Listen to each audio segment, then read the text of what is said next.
심리학 용어 중에 어른아이라는 용어가 있습니다. 나이나 외적인 조건은 어른이지만 정서적으로 성장하지 못해서 아이 수준에 있는 사람을 가리킵니다. 이 아이처럼 자기 입장에서만 생각하고 조금도 참지 못하고 다른 사람을 잘 용납을 하지 않는 겁니다. 그런데 그 반대가 아이 어른인데 이게 어떤 것인가 하면 나이나 외적인 조건은 아이인데 마음은 어른과 같은 그런 마음을 가진 경우를 가리킵니다. 남들보다 어려운 환경에서 자라다 보니까 너무 빨리 철이 든 겁니다. 부모 중에 한 분이 일찍 돌아가셨을 때 첫째 되는 자녀는 아래 동생들을 돌봐야 되니까 다른 또래 친구들보다 더 성숙하고 생각이 더 깊은 겁니다. 신자라면 이 다른 또래보다 신앙이 더 깊고 더 진지한, 그러니까 너무 이렇게 어려움들을 어렸을 때 많이 겪으면 너무 빨리 이렇게 신앙도 너무 애가 진지하고 또 생각도 이렇게 나이에 비해서 깊은 그런 경우가 있습니다. 이 시간 살펴볼 서머나 교회 분위기가 그렇다고 할 수가 있습니다. 서머나 교회 이 교인들은 다 훨씬 생각이 훨씬 더 깊고 더 진지하고 이런 분위기입니다. 서머나 교회는 이 필라델피아 교회와 함께 7교회 가운데 책망을 받지 않는 교회입니다. 이 교회는 다른 7교회들보다 박해와 고난을 많이 받았습니다. 교인들이 겪는 어려움이 너무 크다 보니까 다른 유혹들이나 욕심에 덜 흔들렸던 겁니다. 서머나는 그 에베소보다 위쪽에 있는 도시인데 이 항구 도시로서 상업적으로 번성했습니다. 특히 이곳은 노마 숭배 황제로 유명했습니다. 전쟁이 일어나면 이곳에 사는 많은 사람들은 이 군대 자원에서 갈 정도로 아주 노마의 충성도가 높은 그런 곳입니다. 그리고 유대인들이 예루살렘 멸망 이후에 이곳에 많이 이주해서 살았습니다. 서머나 교회가 종교적인 박해를 심하게 받은 이유가 그곳이 노마 황제 숭배가 심했고 또 유대인들이 이곳에 많이 와서 사는 거예요. 그래서 서머나 교회 교인들이 핍박을 많이 받았습니다. 첫 번째는 이 편지를 보내신 분을 소개합니다. 이 8절을 보면 서머나 교회 사자에게 편지하라. 처음이며 마지막이요 죽었다가 살아난 이가 이르시되. 7교회 편지를 보내면서 이 편지를 보내는 분을 소개하는데 그 편지를 받아보는 교회 상황이 어떤가, 필요가 어떤가, 거기에 따라서 소개하는 분의 어떤 그게 이렇게 조금씩 달라집니다. 서머나 교회는 처음이요 마지막이요 또 죽었다가 살아나신 이라고 이 편지를 보내시는 주님을 이렇게 소개를 합니다. 지금 서머나 교회 상황은 심한 박해로 몇 사람이 감옥에 가기도 하고 죽음의 얘기를 맡고 있기 때문입니다. 이런 상황에 있는 교회에 편지를 보내는 주님은 죽었다가 살아나신 분으로 소개를 하는 겁니다. 지금 서머나 교회는 큰 고난을 당하고 있어요. 몇 명이 지금 감옥에 붙들려 갖고 막 죽을 위기에 있는 겁니다. 그래서 그 서머나 교회에 편지를 보내는 그 주님을 소개하는데 죽었다가 다시 살아나신이라고 이렇게 소개를 합니다.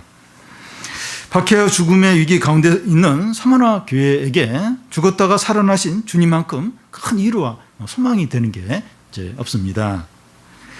서머나 교인들은 예수님처럼 이 고난을 받고 자기 십자가를 지고 주님을 쫓고 있습니다. 여러분, 성도가 이 고난을 받을 때만큼 주님과 가까울 때가 없습니다. 이 감옥에서 이 신앙 때문에 감옥에 갇힌 성도가 이렇게 쓴 글들을 이렇게 보면 주님이 감옥 안에 같이 계시고 주님이 자기 옆에서 말씀을 하시고 자기와 항상 함께 하심을 느꼈다는 그런 고백들을 하게 됩니다.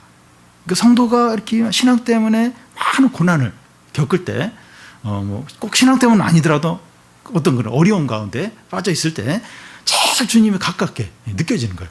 주님과 가장 친밀하고 그냥 바로 주님이 옆에서 말씀하시고 그런 어떤 친밀함을 경험하게 됩니다.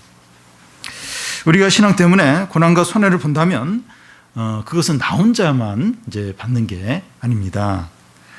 주님이 함께 받습니다. 주님과 일체감을 굉장히 이렇게 많이 느끼게 됩니다. 우리 교회 한 권사님이 이제 무릎 수술하시면서 췌장염을 아주 심하게 앓으시면서 얼마나 고생을 많이 하셨는지 모릅니다.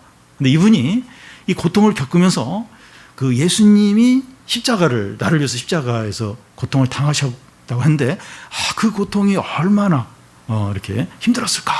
그걸 이렇게 생각하면서 많은 은혜를 이제 받으셨다는 겁니다. 그러니까 만약 이분이 그 췌장염으로 고생을 안 했으면 그걸 잘 생각을 못 하셨을 거예요. 근데 그 췌장염으로 엄청난 이제 고통을 겪으면서 이 그리스도의 십자가의 고통을 막 이제 느끼면서 하면서 막 이렇게 은혜를 받고 믿음이 좋아지는 기회가 이제 되었습니다. 그래서 우리가 이 주님을 위해서 고난을 받고 낮아지고 손해를 보는 것을 두려워하지 않아야 합니다. 주님을 더욱 누리는 기회가 되기 때문입니다. 이 십자가의 은혜와 사랑이 아주 절실하게 너무 생생하게 이제 느껴집니다. 전에는 그런 게 없어요. 뭐 십자가 이야기 나오면 막 이렇게 막 지루하고 막 이제 그랬는데 한번 이제 진짜 이렇게 큰 고난과 좀 어려움을 이제 겪으면 이 십자가의 사랑과 은혜가 너무 이렇게 생생하게 이제 느껴지는 겁니다. 바울은 자기가 이제 소망하는 것이 뭔가를 이야기했는데 그리스도의 고난과 죽음에 더 이제 동참하고 싶다 이런 고백을 했습니다. 자기는 뭐 어떻게 해서든지 그리스도의 고난과 그리스도의 죽음에 동참을 하고 싶다는 거예요. 그 은혜와 사랑과 그걸 막 더 많이 누리고 싶어 했습니다. 주님은 이제 편지의 본론을 이야기하는데 이 서머나 교회의 실상이 어떠한가 하는 것을 이제 말씀합니다. 이 구절을 보면 내가 내 환난과 궁핍을 알거니와 실상은 내가 부유한 자니라 자칭 유대인이라 하는 자들의 비방도 알거니와 실상은 유대인이 아니요 사탄의 회당이라. 서머나는 이제 상업적으로 번성한 도시이기 때문에 시민들이 대체적으로 부했습니다. 그리고 로마에 충성된 도시였기 때문에 많은 어떤 혜택들을 누렸습니다. 서머나는 부유하고 또 어떤 법적인 혜택을 누렸기 때문에 참 부족함이 없이 사는 그런 곳이었습니다. 그런데 서머나 교회 교인들은 궁핍한 거예요. 어려움을 겪고 있습니다. 서머나는 이제 노마 숭배로 유명했다고 하는데 그 당시 노마 황제는 신이에요, 신. 그래서 다들 이제 노마 황제를 신처럼 이제 섬기는데 기독교인들은 그 유일신 신앙을 가졌기 때문에 이 노마 황제를 안 섬기는 거예요. 그러니까 그 노마 정부에서 볼 때는 이 기독교인들은 그 노마 황제를 섬기지 않는 반역자로 여기는 겁니다. 그래서 막 이렇게 붙잡아가고 죽이고 이제 박해를 이제 했습니다. 그러니까 노마 안에 종교들이 많이 있었어요. 많이 있었는데 기독교인들만큼 핍박을 받고 지속적으로 박해를 받은 그런 종교가 없습니다. 그러니까 우리가 이렇게 그 어떤 그런 역사들, 이제 노마에 관한 어떤 책들도 많이 있는데 한번 이렇게 역사를 좀 보면 기독교만큼 그렇게 핍박을 받고 지속적으로 이렇게 고통을 받은 경우가 없습니다. 그러니까 로마가 이제 이렇게 그 기독교를 공인한 이후에 이제 그 로마 이제 교황이 이제 들어서서 이제 하는데 그때는 이제 이렇게 바른 믿음을 받는 개신교에 대해서 개신교 신자들에서 또 그렇게 교황이 노마교가 또 그렇게 핍박을 하고 그래서 이 기독교만큼 그렇게 많은 핍박과 고통을 이제 겪은 이제 종교가 이제 없습니다.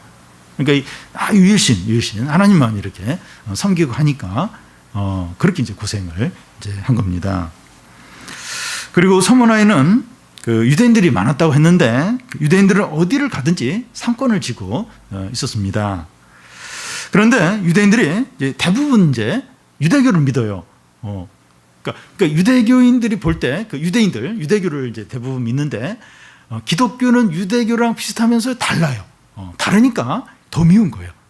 그래서 이 기독교인들이 그 유대인들한테 많은 또 핍박과 어려움을 겪었습니다. 그러니까 서머나에서도 유대인들이 딱 상권을 쥐고 있어요. 근데 경제 활동을 해야 되잖아요, 기독교인들도.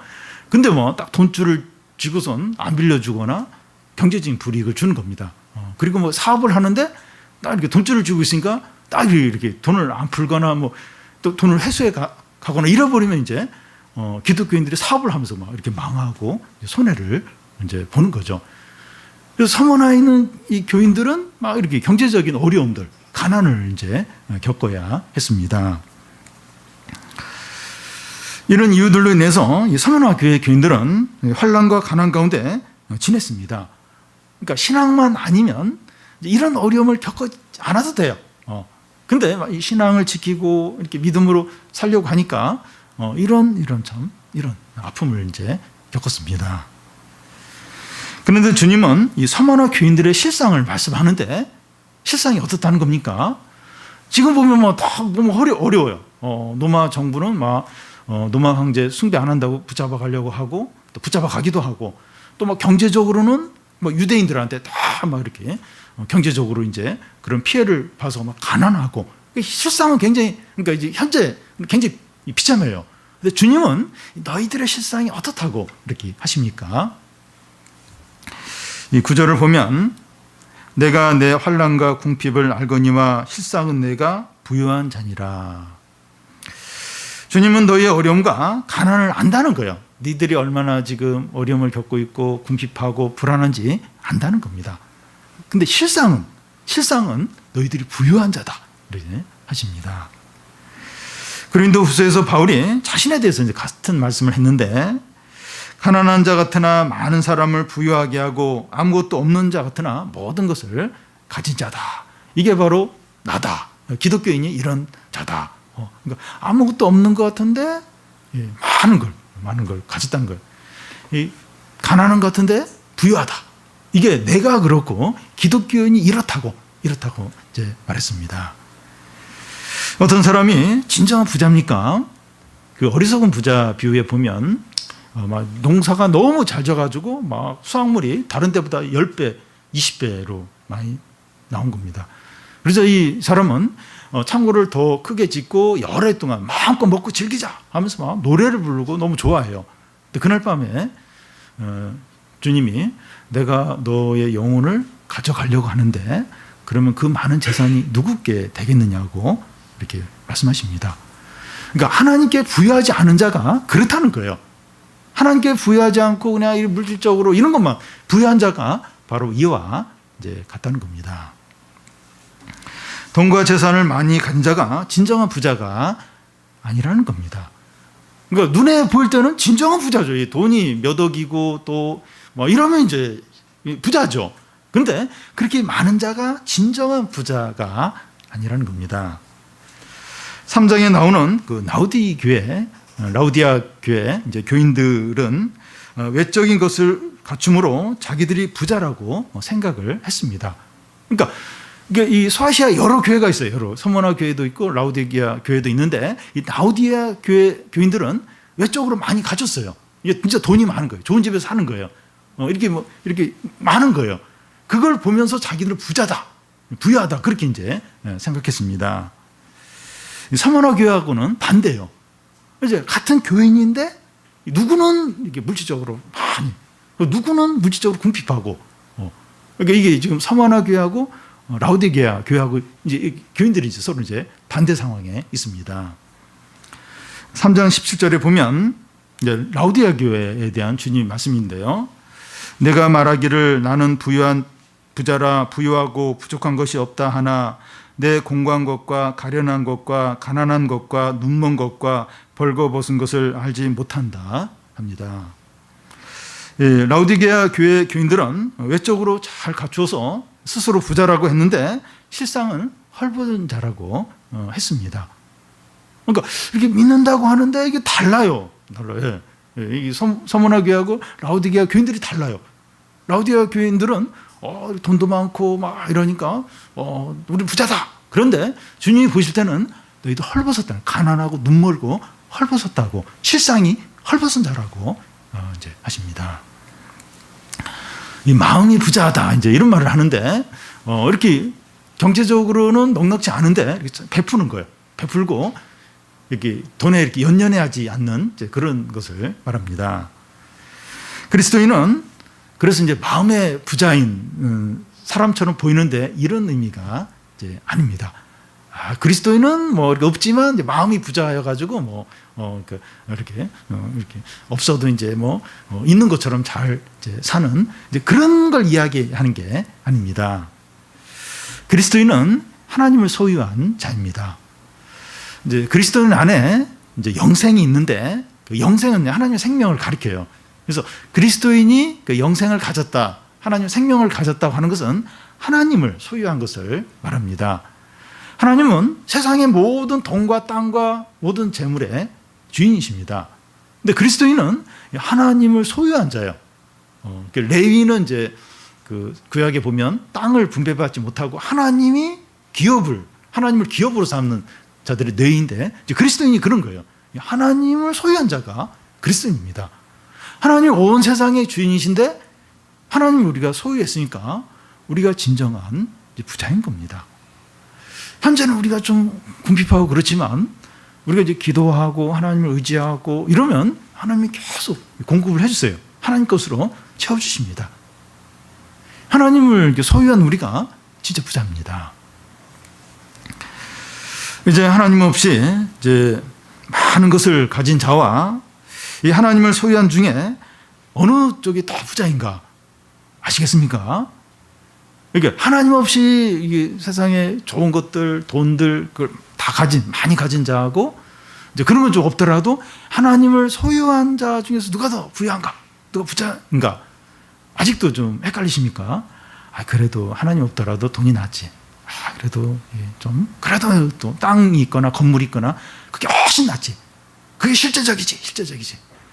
조물주에 건물주가 있다고. 그래도 건물이 있는 게 낫지.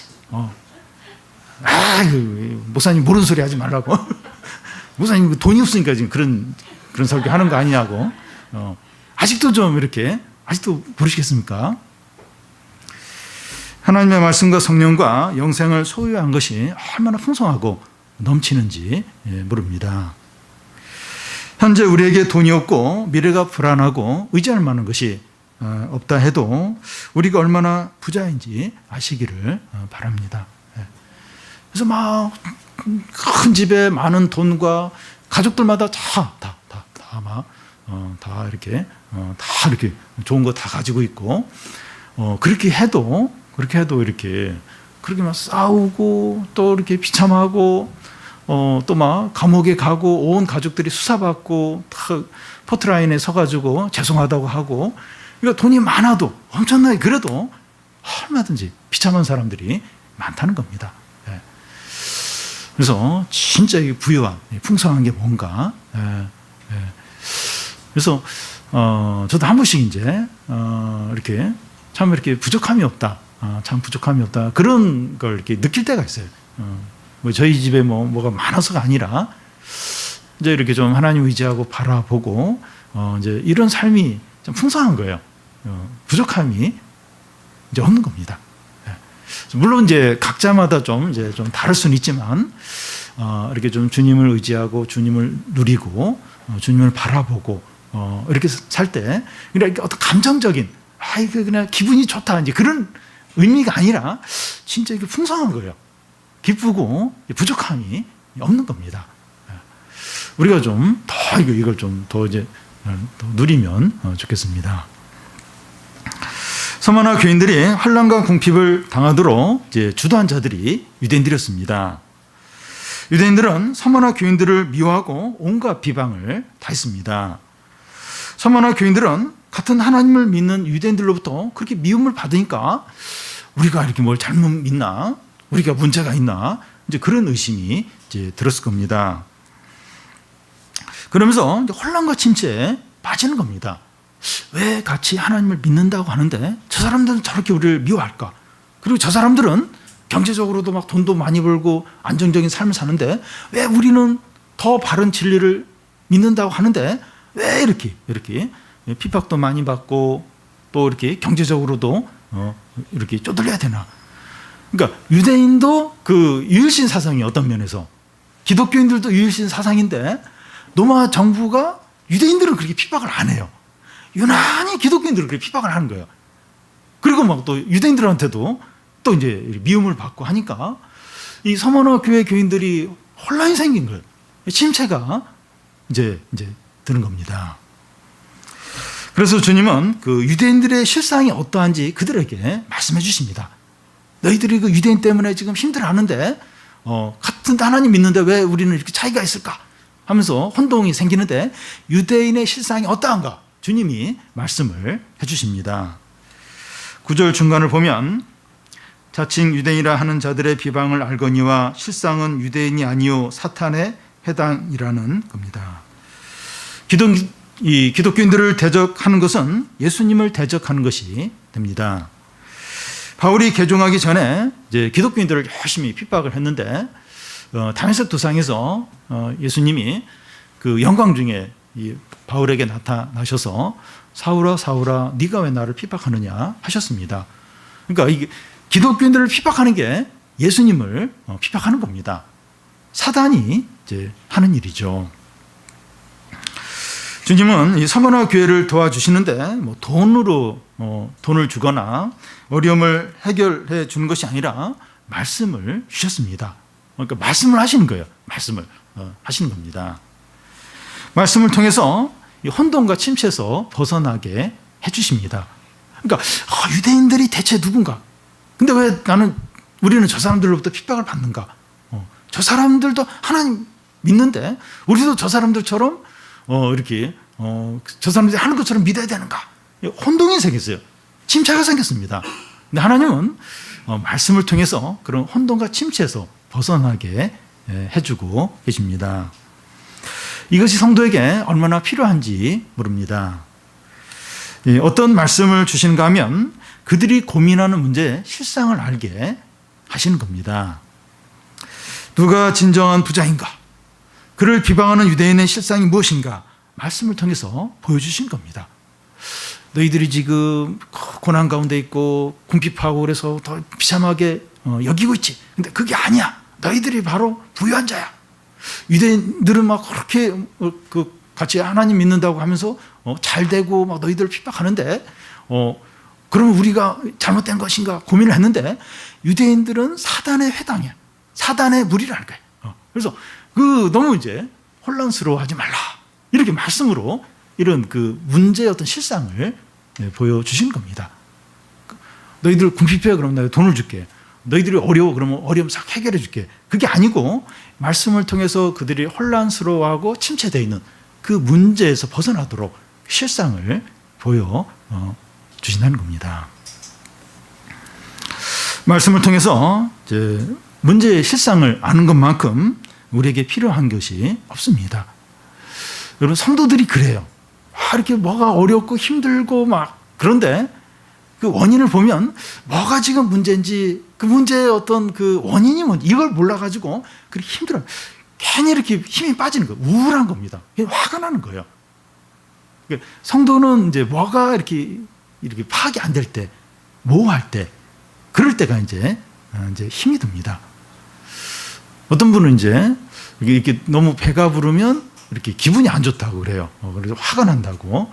그러니까 이렇게 배가 부르면 이렇게 생각이 좀 이렇게 정리가 안 되는 거예요. 컨디션이 안 좋아지니까. 그래서 막 화가 난다고 힘들다고. 내가 이렇게 많이 먹었나 모르겠다고 이제 이런 얘기를 하는데, 그러니까 뭔가 이렇게 혼미하고 복잡하고 막 이렇게 기분이 좀 안 좋고 이러면 이제 힘들어지는 겁니다. 주님은 오늘 우리들에게도 이제 그렇게 하십니다. 주님은 우리의 어려움들, 뭐 경제적인 것이나 질병이나 또 진로 문제나 사람들과의 관계 문제들을 바로 해결해 주기보다는 말씀을 통해서 문제의 어떤 실상을 이렇게 알도록 하십니다. 그래서 혼돈과 침체에서 벗어나게 하십니다. 이것보다 우리에게 더 필요하고 중요한 게 없습니다. 불필요하게 이제 고민하거나 절망하거나 두려워하지 않게 이제 하는 겁니다. 이 문제의 실상을 알면 70%는 해결된 것으로 볼 수가 있습니다. 물론 이제 문제의 실상이 밝혀지면서 그때부터 좀 또 이제 바빠지고 힘들어질 수 있지만 이게 뭐가 원인이 뭐다. 지금 그거의 어떤 본질이 뭐다. 알게 되면 사실 상당 부분 이제 해결이 된 거예요. 그때부터는 이제 이렇게 해결하면 됩니다. 그걸 이제 풀어가면 됩니다. 몸이 너무 아픈데 왜 아픈지 원인을 찾으면 한 반 이상 해결이 된 겁니다. 치료가 된 겁니다. 그때부터는 이제 구체적인 이제 치료 방법대로 뭐 이렇게 하면 이제 몸이 나아질 수 있는 것이죠. 근데 배가 아픈데 머리가 아픈데 원인을 모를 때, 그럴 때는 뭐 너무 이제 힘들게 되죠.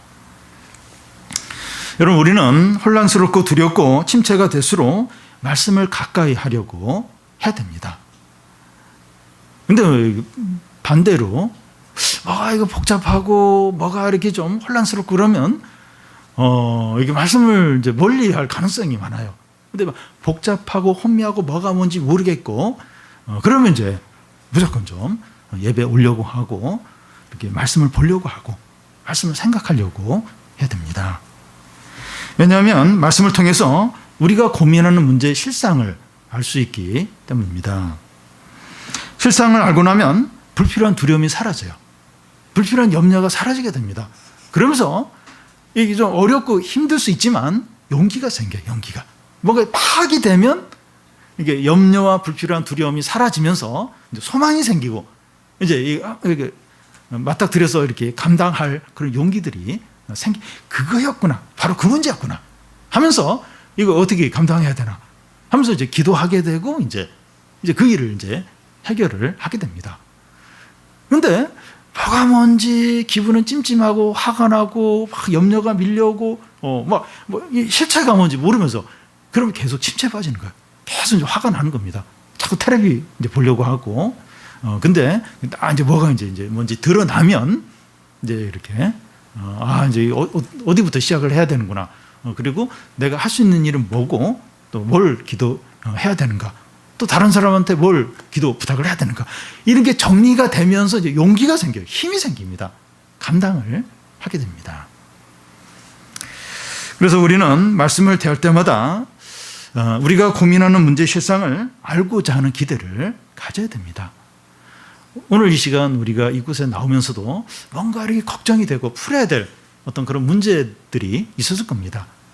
그 문제의 실상이 뭔가. 그러니까 뭐 예배 드린다고 해서 문제가 다 해결되고 그런 건 아니에요. 근데 내가 지금 고민하고 염려하고 두려워하고 막 집착하고 하는 것의 실상이 뭔가, 그 본질이 뭔가, 그 의미가 뭔가, 그 가치가 뭔가, 그걸 이렇게 알기를 기대를 이제 해야 합니다. 내가 고민하는 문제에 대해서 무엇이라고 말씀하시는가, 그걸 들으려고 해야 됩니다. 내가 좀 이런 걱정거리들, 이런 것들 자꾸 이렇게 좀 마음에 품고 있고, 거기에 이렇게 사로잡혀 있기도 하고, 두려워하고 있는데, 여기에 대해서 하나님이 뭐라고 말씀하실까? 그런 기대를 해야 됩니다. 주님은 그렇게 말씀하세요. 사모나 교회 교인들이 고민하는 그 문제를 이 짧은 편지 안에 다 말씀하십니다. 너희들 비참하지 않아. 너희들 부유한 자야. 그 유대인들이 너희를 고생하고 막 핍박하는데 유대인은 그 사단의 회당이야. 거기에 비교할 것도 없고 불화할 것도 없고 염려하지 마. 그들의 고민과 염려에 대해서 다 그 실상이 뭔지 말씀해 주십니다. 당장에 경제적으로 돈을 준다든지 문제 해결은 해주지 않지만 그 실상을 보면서 그걸 감당하도록 이제 하시는 겁니다. 주님은 이 사모나 교회가 또 앞으로 받을 고난에 대해서도 말씀을 하십니다. 10절을 보면 너는 장차 받을 고난을 두려워하지 말라. 볼지어다 마귀가 장차 너희 가운데 몇 사람을 옥에 던져 시험을 받게 하리니 너희가 10일 동안 환난을 받으리라. 내가 죽도록 충성하라. 그리하면 내가 생명의 관을 내게 주리라. 주님은 사모나 교회에 고난을 없애주거나 피하게 해주지 않았습니다. 이런 게 이제 우리를 좀 이렇게 좀 낙심하게 할 수도 있는데, 교회 성도들의 어떤 고난을 싹 없애준다거나 싹 피하게 해준다거나 이제 그렇게 하지 이제 않으시는 겁니다. 대신에 고난을 두려워하지 말고 받으라고 하십니다. 앞으로 사단이 너희 가운데 몇 사람을 감옥에 들어가게 갈 거라는 겁니다. 같은 교인들 가운데 몇 사람이 감옥에 갇힌다고 하는 것은 나머지 교인들도 감옥에 갈 수 있는 겁니다. 아니, 그런 걸 하나님이 아시면 감옥에 안 들어가게 좀 막아주시지. 근데 하나님 다 아세요. 막을 수도 있어요. 근데 몇 사람이 감옥에 들어간다. 이 얘기를 하시면서 그걸 잘 이렇게 감당을 해야 된다고 하시는 겁니다. 이런 말씀을 들었을 때 너무나 이제 두려웠을 겁니다. 여기서 그 너희가 10일 동안 환난을 받는다 이렇게 하는데 그 10이라는 숫자는 만수입니다. 가득 찬 수라는 뜻인데요. 그래서 이 10일은 단지 열흘만을 말하는 것이 아니라 많은 날을 의미합니다. 그러니까 이 고난을 많은 날, 여러 날 이제 받게 된다는 겁니다. 그런데 이 10일, 이제 10일이라고 말하는 이유는 어느 정도 길 수는 있지만 하나님께서 통제를 하신다는 겁니다. 여러분 이게 중요해요. 이게 여러 날을 고난을 받긴 받아요. 근데 10일이라고 하면서 하나님이 그걸 통제를 이제 하는 겁니다.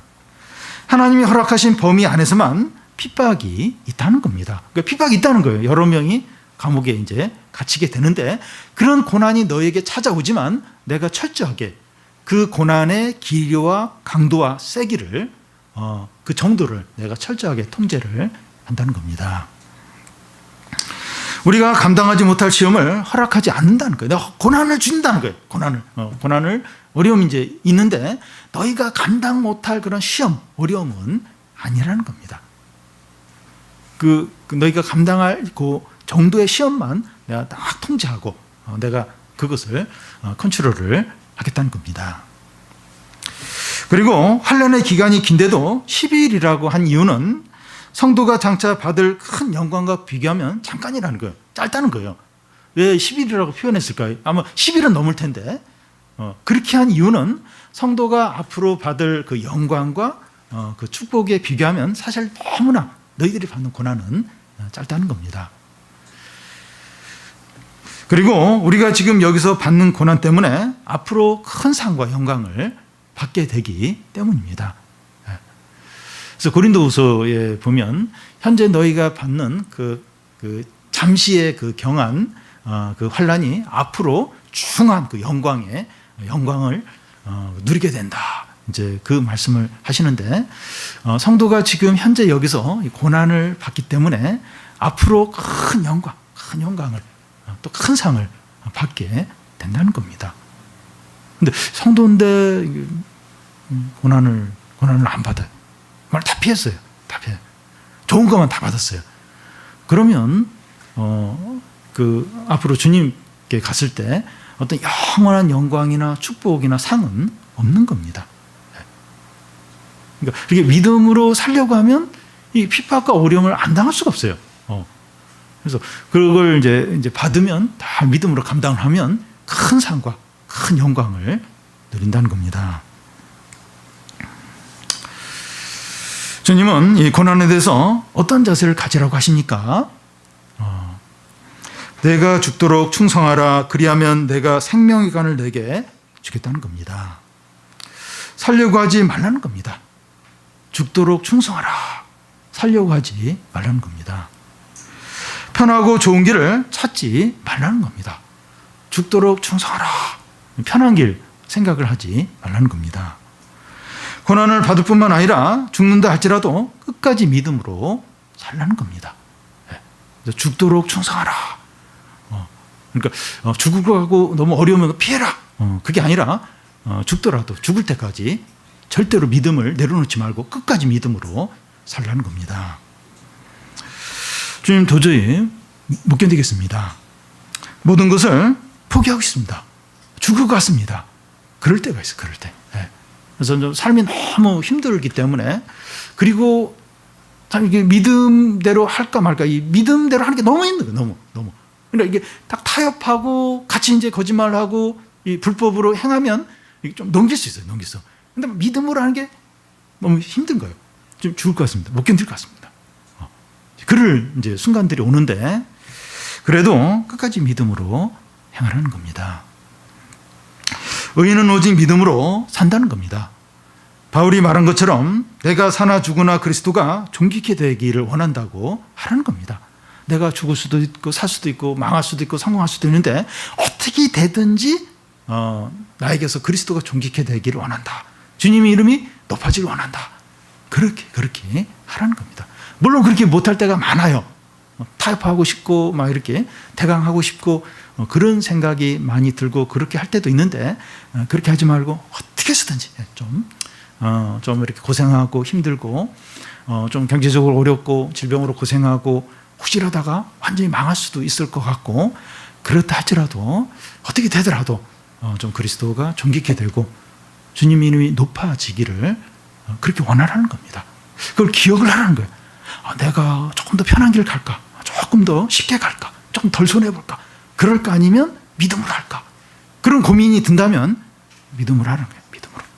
그냥 좀 손해보고 망한다 할지라도 주님의 이름이 높임을 받아야 된다.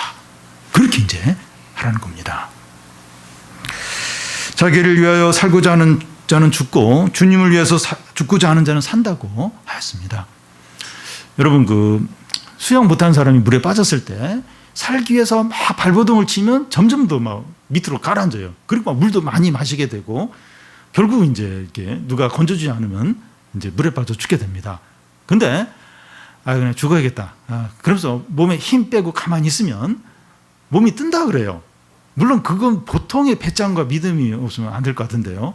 그리고 또 무슨 좀 기술이 있어야 돼요. 무조건 그냥 힘 뺀다고 해서 좀 잘 안 뜰 수도 있는데 어쨌든 이게 그냥 이렇게 포기하고 그냥 힘을 빼면 몸이 뜬다 그래요. 그러면서 이제 요령껏 하면 이제 살 수 있는 겁니다. 내가 살고자 하면 죽는다는 거예요. 주님을 위해서 죽고자 하면 산다는 겁니다. 바울은 나는 매일 죽는다고 말했습니다. 이 의미가 이제 그 고난과 위기 가운데서도 타협하지 않고 그냥 죽을 각오하고 산다는 의미도 있고 자신의 어떤 욕심과 욕구를 이렇게 거부하는 거, 그게 죽는 심정 였다는 것을 이제 의미합니다. 내 안에 사는 이는 그리스도니 내가 죽는 것도 유익하기 때문에 바울은 내가 매일 죽는다. 내가 죽어도 내 안에 사는 이는 그리스도다. 그래서 이 죽는 걸 두려워하지 않는 거예요. 죽음의 어떤 그런 순간이나 내 어떤 욕구를 막 이렇게 포기하면서 막 죽는 심정 같이 막 그런 걸 이제 이게 두려워하지 않은 겁니다. 왜냐하면 내 안에 사는 이는 그리스도이기 때문에 내가 죽는 것도 유익하기 이제 때문입니다. 여러분 우리는 내가 죽을 수 있게 해달라고 내 뜻보다도 하나님의 뜻이 이루어지게 해달라고 나를 통해서 주님의 영광만 나타나게 해달라고 항상 기도를 해야 됩니다. 근데 이런 기도를 하기 힘들어요. 이런 기도가 잘 안 나올 수 있어요. 근데 진짜 그렇게 이제 한번 기도를 하는 겁니다. 내가 원하는 게 있어요. 그리고 또 이렇게 내가 원치 않지만 하나님의 뜻에 가까운 어떤 그런 게 또 있어요. 그럴 때 내가 원하는 대로만 이렇게 돼야 된다고 그렇게 하는 것이 아니라 내가 원하는 대로 되지 않더라도 하나님 뜻대로 이렇게 하게 해달라고. 너무 마음이 힘들죠. 너무 아파요. 그런 기도 하기 싫어요. 근데 이제 그런 기도를 하는 겁니다. 그리고 막 내 어떤 주장과 욕심과 막 내 생각이 막 이렇게 밀려오고 내 뜻대로 다 하고 싶을 때 좀 내가 죽게 해달라고. 좀 내가 좀 죽고 좀 주님이 좀 이렇게 살아나시라고. 주님 뜻대로 되게 해달라고. 이제 그런 기도를 항상 못하더라도 이제 그런 기도를 하려고 애를 써야 됩니다. 그런 기도를 실제로 해야 돼요. 또 내 고집과 내 주장과 내 자랑이 또 나왔습니다. 좀 제발 내가 죽게 해주십시오. 내가 좀 사라지게 해주십시오. 그리고 좀 주님의 어떤 영광만 나타나게 해주십시오. 그러니까 그런 기도를 자꾸 이제 이렇게 매번 못하더라도 그런 기도를 하고 또 잊어버렸더라도 다시 그런 기도를 하라는 겁니다. 우리가 죽고자 하면 진정으로 살게 됩니다. 에스더는 자기 동족을 살리기 위해서 페르시아 왕에게 나아가면서 내가 죽으면 죽으리라 그렇게 기도했습니다. 다니엘의 세 친구는 신상에 절을 하지 않으면 풀무불에 던져 넣겠다는 왕의 위협에 굴복하지 않았습니다. 이 사람들은 다 죽도록 충성을 했습니다. 에스더도 그렇고 다니엘의 세 친구도 그렇고 죽음 앞에 바로 죽음이에요. 근데 끝까지 충성했어요. 끝까지 믿음으로 했습니다. 그 결과는 본인도 안 죽고 다른 사람도 많이 살리고 하나님의 뜻을 이루고 하나님의 영광을 나타냈습니다. 물론 우리가 믿음으로 해도 뭐 망할 수 있고 손해볼 수 있고 죽을 수도 있어요. 그냥 죽을 수도 있습니다. 근데 그렇게 했다 할지라도 하나님의 이름이 영광을 받고 하나님의 뜻이 이루어진 거예요. 그리고 그 사람은 죽은 것도 아니에요. 다시 그 사람을 영광스럽게, 가장 영광스럽게, 그렇게 죽은 사람은 성도들 중에서 훨씬 더 영광스러워요. 죽도록 충성을 했기 때문에 그 영광과 상이 사람들 몇 배나 될 겁니다. 하나님 그런 회복을, 그런 영광을, 그런 큰 상을 주시죠. 그래서 우리가 좀 이렇게 어떻게 해서든지 이렇게 살려고, 어떻게 해서든지 잘 되려고 막 그렇게 하지 말라는 거예요. 이제 하나님 뜻대로 좀 손해도 보고 또 이렇게 고생도 하고 좀 죽을 수도 있고 망할 수도 있고 그렇게 기도하고 그렇게 이제 살라는 겁니다. 그래서 우리 자녀들이 다 잘 돼야 된다. 다 공부 잘 돼야 하고 취직도 잘하고 다 좋은 대학 가고 다 우리 집도 다 잘 살아야 되고 하는 일마다 다 잘 돼야 되고 나도 다 잘 돼. 우리 집 다 건강해야 되고 모든 일이 잘 돼야 되고 모든 일이 우리 마음대로 하고 마음대로 되고 그러면 신앙생활 제대로 되겠습니까? 그리고 그 생각만 하고 그런 기도만 한다면 어떻게 하나님의 뜻이 이루어지고 하나님의 영광이 나타나겠습니까? 하나님은 서머나 교회 교인들에게 몇 명이 잡혀간다는 거예요. 죽도록 충성을 하라고 그렇게 말씀을 하시고 그게 하나님의 뜻이라고 하는데 우리는 무조건 이제 잘 돼야 되고 우리가 원하는 대로 돼야 되고 그건 전혀 이렇게 하나님 뜻하고 다르죠. 다르고 그 사람은 이제 이 세상을 향해서 이제 세상이 전부로 알고 사는 사람이죠. 우리는 이제 그런 마음을 이제 갖지 않도록 품지 않도록 이제 해야 됩니다. 죽도록 충성하라 그리하면 내가 생명의 면류관을 주겠다는 겁니다. 죽도록 충성을 하면 이 생명의 면류관 큰 상, 영광의 상을 주겠다는 겁니다. 주님 마지막으로 어떤 상을 약속하십니까? 11절을 보면 우리 같이 한번 읽겠습니다. 귀 있는 자는 성령이 교회들에게 하시는 말씀을 들을지어다. 이기는 자는 둘째 사망의 해를 받지 아니하리라.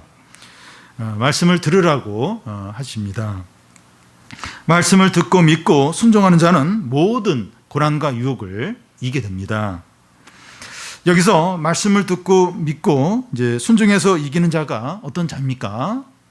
고난과 죽음의 위기 가운데서도 끝까지 충성을 하는 자입니다. 끝까지 고난과 위기 가운데 끝까지 충성을 하는 자를 가리킵니다.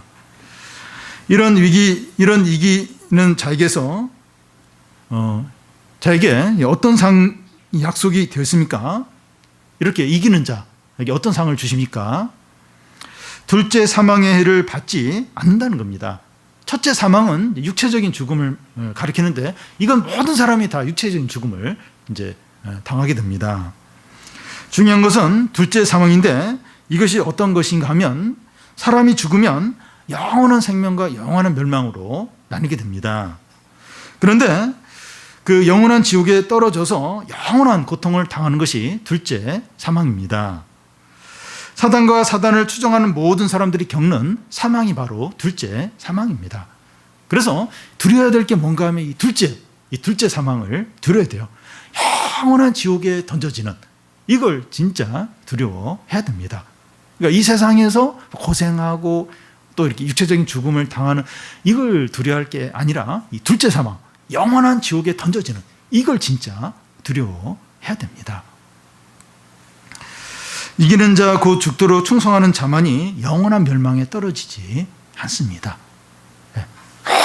끝까지 이렇게 믿음을 지키고 죽도록 충성을 하는 자가 이제 둘째 사망에 떨어지지 않는다는 겁니다. 우리는 이 신앙생활을 잘해야 됩니다. 신앙생활 잘해야 됩니다. 우리가 그 산성설교 보면서도 이게 적당히가 안 돼. 적당히. 주여 주여 하고 막 주의 이름으로 권능을 행하고 직분이 있고 또 교회 안 빠지고 또 이렇게 봉사하고 이렇게 세상 사람들이 짓는 나쁜 짓 그런 거 좀 안 하고 이러면 다 이렇게 구원받고 천국에 가고 그게 아니라는 거예요. 그게 이 하나님 뜻대로 행하고 이 말씀을 행하는 이제 그런 자가 이제 구원을 받고 천국에 들어간다는 겁니다. 오늘 말씀에 보면 끝까지 충성을 하는 거예요. 이렇게 고난이 오고 손해가 오고 유혹이 온다 할지라도 끝까지 믿음으로 행하는 자가 행해야 이제 큰 상을 받고 생명의 면류관을 얻는다는 겁니다. 그래서 이렇게 쉽게 편하게 그렇게 신앙생활 하려고 해서는 안 된다는 겁니다. 우리는 끝까지 믿음으로 살아야 됩니다. 지금까지 믿음으로 사셨습니까? 앞으로도 계속해서 믿음으로 살아야 됩니다. 죽도록 충성해야 생명의 면류관을 얻습니다. 물론 우리가 이렇게 좀 신실하게 이제 신앙생활을 못할 때가 있어요. 못할 때가. 유혹에 빠질 때도 있고 넘어질 때도 있습니다. 근데 끝까지 다시 또 일어나서 다시 회개하고 일어나서 또 다시 또 믿음으로 끝까지 충성되게 신앙생활을 이제 해야 됩니다. 우리의 고난과 어려움들을 하나님이 다 통제하고 계십니다. 10일이라고 그래요. 10일. 우리가 받을 영광과 상에 비하면 너무나도 짧은 순간이라는 겁니다. 우리가 감당 못할 시험은 다 피하게 하세요. 하나님이 철저하게 고난의 기간, 고난의 세기, 고난의 정도 하나님이 다 컨트롤을 해요. 싱가포르에 가면 이제 그 공중도덕이 아주 철저히 지키는데 뭐 길에 침을 뱉거나 또 막 휴지를 버리고 이러면 딱 이렇게 해서 붙들어 가가지고 때려요. 곤장을 때리는데 기계가 때린다 그래요. 그래서 때리기 전에 그 사람의 체중, 뭐 건강 상태, 뭐 이런 걸 다 조사하고 그 사람에게 딱 맞는 기계가 이제 매를 때리는데 엄청나게 아프다고 합니다. 그런데 그 매를 맞으면 괜찮아요. 좀 아프지만 딱 모든 걸 체크해가지고 이렇게 때리기 때문에. 근데 주님은 이제 우리에게 이제 고난을 주실 때 모든 우리의 어떤 인내심, 우리의 의지, 우리의 신앙 정도, 우리의 어떤 상황들 다 고려를 하셔서 다 철저히 통제하면서 고난과 어려움을 주신다는 겁니다. 그래서 이렇게 두려워하지 말라는 거예요. 염려하지 말라는 겁니다. 그래서 그래서 그걸 피하려고 하지 말고 쉬운 길 가려고 하지 말고 타협하려고 하지 말라는 겁니다. 여러분, 우리가 진정한 부자입니다. 진짜. 그래서 평상시는 그냥 이렇게 평상시는 이제 이게 내 어떤 외적인 거 보면서 내가 부자다, 부유하지 않다. 내가 상위층이다, 중층이다, 하류층이다. 이거 막 이렇게 생각을 하고 막 비참해지기도 하고 또 이렇게 침체되기도 했는데 이 주님은 우리가 부자다. 네가 진짜 부자다. 부자라고 하십니다. 말씀을 통해서 모든 어려움과 시험의 실상을 알아야 됩니다.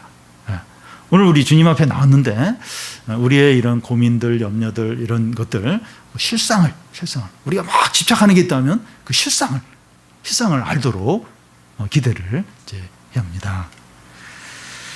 그래서 이 담대함과 확신 가지고 참 고난을 두려워하지 않고 다 이기는 그래서 생명의 면류관을 다 받는 성도들이 되시기를 바랍니다.